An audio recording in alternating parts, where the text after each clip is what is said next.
皆さん、こんにちは、こんばんは。ホイコーローでございます。今日も大演技ご覧いただきましてありがとうございます。今日はですね、40代以上のそこのあなた、そこのあなた、長年ロレックスを愛しているやまないそこのあなたが、一発でロレックスマラソンを完走させる方法を共有したいと思います。はい、ということでですね、もうめちゃくちゃなんて言うんですかね、もう大盤振る舞いじゃないですけど、皆さんのね、知ってることと、あと、いろんな情報をかき集めて、もうせっかくこういうものがあるのであればね、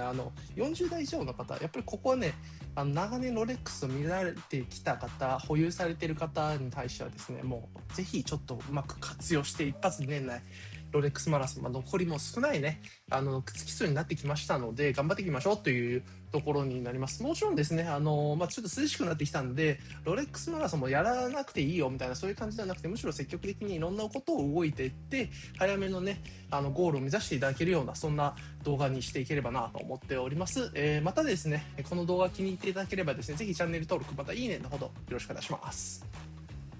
いや、じゃあ何をするのっていうところから始めなきゃいけないんですけども、いろいろとね、これ40代以上の方というところで、私もですね、30代ということになるので、40代って大先輩の方っていうところにはなりますし、で、なぜ40代以上で区切らせていただいたかというと、それはね、もうね、年の功です。ごめんなさい、失礼しましたっていう年齢でね、なんか区別するなと。ね、若い心を持ってればね、みんなが緊張だっていうふうに、思ってる部分はあると思いますのでね、そんな年齢で本来はね、区別してはいけないんですけども、やはりね、40代以上の方はですね、ロレックスマラソンをしていく、あるいはロレックスを買う、今のご時世の中で非常に優位に立っているなというふうに思ってます。で、なぜそれがそういう風になっているかというと、皆さん、最初のロレックスも30代で買ったでしょ。30代で買ったでしょ。10年前、20年前のことでしょ。そうなんですよね。なんで、諸先輩方はですね、もう人生の大先輩の皆さんがですね、10年前、20年前、買われたロレックスがですね、もう長年使われても、まだ手元に残ってる方っていうの非常に多いんじゃないのかなと思っています。で、そこにですね、もうね、私もね、別の動画でもね、上げさせていただいたんですけども、認定中古×トレードイン。これはえぐいっていうところでもうね、それをね、掛け合わせていくとね、もうね、もちろんね、タイミングでいろんなこう形で、選ぶモデルね、ご希望のモデルによっては、そこは少しこう運の要素入ってくるんですけども、とはいえ、いろんな店舗行って、今日これありますか、ありますかよりかは、こっちの方が確実性が高いんじゃないのかなというふうに思っております。じゃあ初めて、認定中古って何なのか、トレードインって何なのかっていうところを説明していきたいなと思っています。自社で、中古の、古くなったロレックスを買い取って、メンテナンスをしますと。で、このメンテナンス基準はですね、もう店員さんともお話をして、結構、厳しいらしいんですよ。ロレックスが提供する価値として、この中古っていうのはですね、新品と同型定義ぐらいのものじゃないとダメだと。いう風な話なんですよね。なんで、よく聞くのが、やっぱり古いロレックスになってくると、オリジナルのね、パーツなのかどうなのかみたいなところもあったりするし、で、そういった価値観もあるんですけども、とはいえロレックスとロレックスでまた別軸で、ちゃんとこの時計が例えば10年、20年経った時計がですね、50年、60年使えるような、その、生まれ変わりを一回工程として、メンテナンスを、しているような形にはなるんですよね。そこからですね、出てきた、ロレックスっていうのはですね、普通ね、昔であればね、5年ぐらいのメンテナンス期間っていう形でオーバーホールしてくださいとかそういった話はあるんですけども、今回ね、聞いたところによると、もう認定中古から出ていく、時計っていうのはですね、よほどなことがない限りは、通常の今新品時計と変わらずに、10年ほどで、オーバーホール1回検討してもいいかもしれませんっていうようなお話でした。なんで、もう本当に認定中古っていうのはどういった、中古っていうね、日本語にはなってるんですけども、これ自体っていうのはですね、もう新品な時計としてさらにここから10年、20年、30年、40年、50年稼働していける。そんな自信を持って提供しているような品となっています。で、そこでですね、じゃあ日本だとどうやって買うかって言ったらね、もうね、これ皆さんもご存知の通りだと思うんですけれども、表参道のロレックス店ですね、関店さんですね。で、抽選します。もう最速抽選をしなきゃいけないっていうところで、もうね、一般的なその、ロレックスのウェブ抽選来店のね、予約っていうのはですね、曜日をね、選んで、2週間前のね、タイミングで、いろいろとゆっくりこう情報を入れながら予約していくんですけども、認定中古に関してはもうこれスピード勝負なんですよ。もうスピード勝負でもすごくてですね、もうなんか、もう振り返ってね、見ると、これは私のその受付したね、まず2段階あって、一旦その予約受け付けました、その後に確定をするっていうような段取りになってるんですけど、受け付けることに対して、受付しましたっていうメールが来たのが、もう11時ジャストなんですよ。受付開始は11時だからね、11時に受付開始してページ更新していろんなことをバーって入力して、その受け付けましたっていうメール自体が11時に届くっていうことになるんで、めちゃくちゃ早くやらなきゃいけないっていうところになるんですよ。多分ね、体験ね、もう10秒、10秒ぐらいで終わらせましょう。もうクリッククリッククリックガタガタガタですよ、本当に。いや、そうなんですよね。で、そうすることによって、まず、予約のメールが来ますと。で、予約のメールが来た後に、来店前日にですね、予約確定の、メールが来るんですよね。で、これね、なんでこう、2段階構えになってるかっていうところで、改めてね、これね、振り返ってみて、表参道店のね、2階っていうことになるんで、ここはね、見えてる限りっていうところでいくと、カウンター席みたいな感じで、あとは座席っていうので、全部合わせて3つ席があると思うんですよ。で、おそらくそことは別で、こう見えない、個室とかある場合っていうところもあったりするんで、実際のね、客収容ってどれくらい使用できるのかってちょっとわからないんですけども、ただ認定中古で最大限に、1時間の中で活用できるのはそのカウンター席と座れる席なんじゃないかなっていうふうに予測してるんですよ。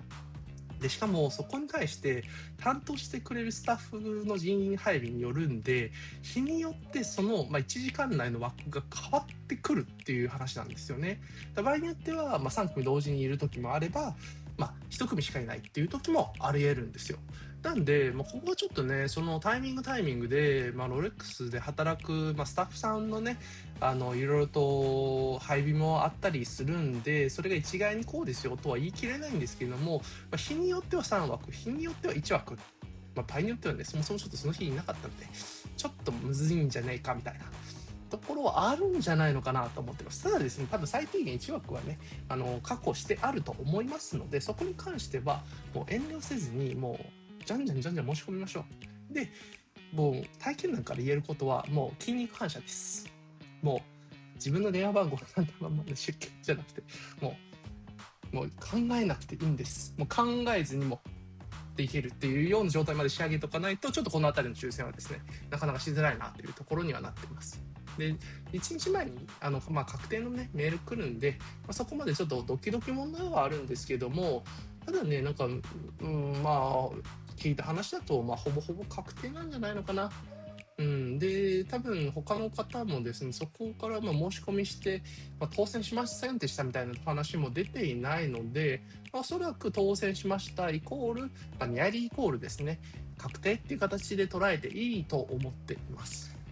で、当日行った後にっていうところにはなるんですけど、もちろんですね、メールも、見せて、で、個人の、情報を、記載してある身分証明書を、提出して、2階に上がっていくんですけども、基本的には、掲示しているモデルというのはですね、ほぼ大差ないなというふうに思っています。で、多分在庫を隠してとかっていうところも、ないのかなと思ってたりしますし、あとはですね、売れたモデルというのはですね、もうすぐ多分ちょっとホームページ上から削除されているような印象ではあるんですよね。なんで、タ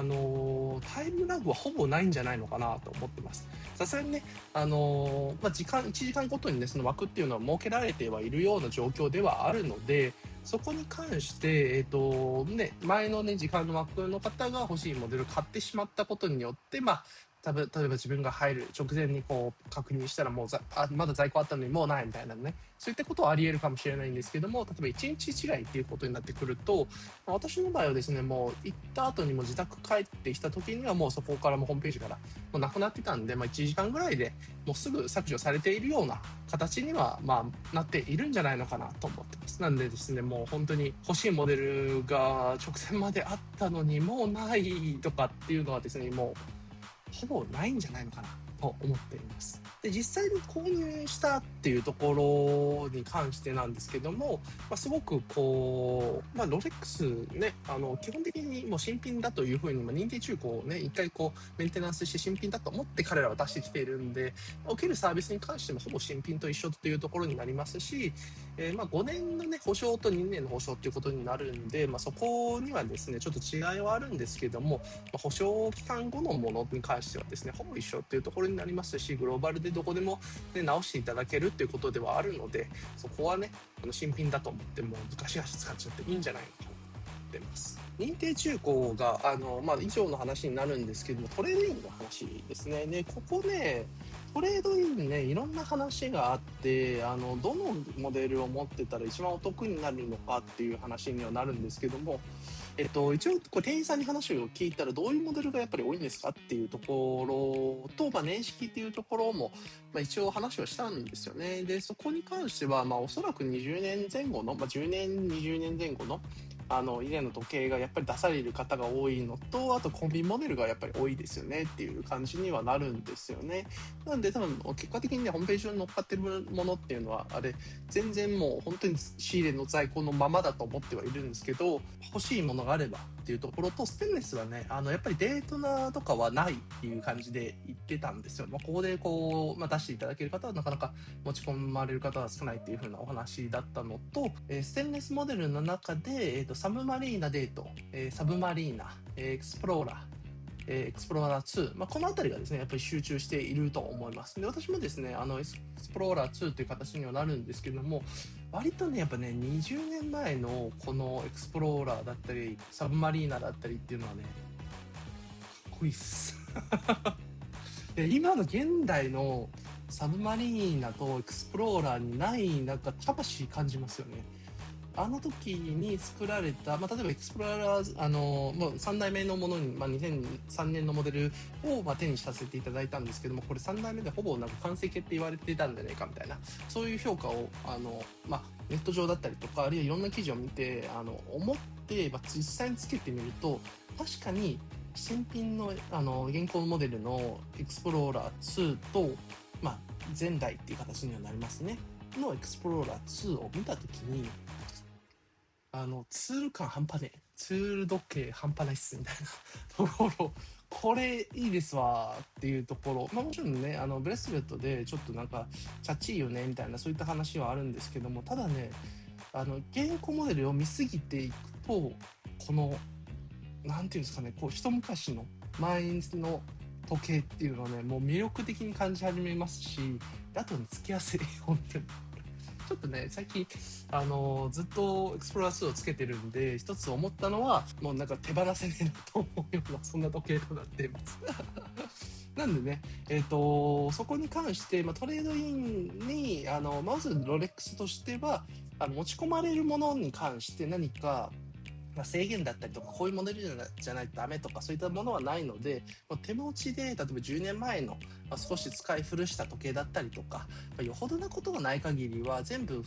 買い取っていただけるので、そういったところをうまく活用しながら、まずはお店で査定してもらう。査定してもらうときに、デートナーですかね、GMT ですかね、サブマリーナですかね、なんかそのあたりをですね、ちょっと一言聞いてみて、でその後にですね、実際に売るかどうかっていうのはですね、皆さんのご自身の判断になりますので、そのタイミングでちょっと希望のモデルがちょっと出ないねってなった時には、もう少しこう時間空けてもいいですし、ロレマラをしながら、そこを掛け合わせてやることによってより早く欲しいモデルと出会えるんじゃないのかなというふうに思ってます。でそれがですね、できるのはですね、30代でロレックスを買った今の40代50代のあなたですごめんなさい、だから本当に失礼しました。本当に皆さんね、年齢で区別しちゃいけないんですもんね。このあたりはね。なんで、ただですね、やはりその、先にもうロレックスを長年愛用されてる方、あるいはすでに持ってる方っていうところはですね、ここに関して、今時のちょっと新しい時計をちょっと買い替えようとか、検討されているのであればですね、もう40代以上の方、もうここはね、ぜひ、活用して、早めのロレマラを完了してもらいたいなというふうに思っています。これね、なんでね、こうロレマラを今年年内に完了させなきゃいけないかっていうのをね、もうね、皆さん、もう見えてきてるでしょ。もう年末見えてきましたよ。もう12月入ってきましたよ。この動画ですね、多分9月に公開されているので、あと何ヶ月ですかって来ますよね、値上げ。これは来ますよ。もうね、これいろんなちょっと世の中の情報を、考えていく上で、ちょっと結論として私はね、もう早い段階なんですけども、今年の値上げ幅相当やばいっていうふうに思っている部分があるので、これはですね、またちょっと別の動画にお話しさせていただければなと思いつつもですね、まずは皆さん、今です。今が多分、ロレックスの正規店価格が一番安いタイミングです。なんで、価格改定される前にですね、ぜひロレックスマラソン完走しちゃってください。ということで今日の動画は以上となります。この動画を気に入っていただければですね、ぜひチャンネル登録またいいねのほどよろしくお願いします。それでは次の動画でまたお会いしましょう。バイバイ。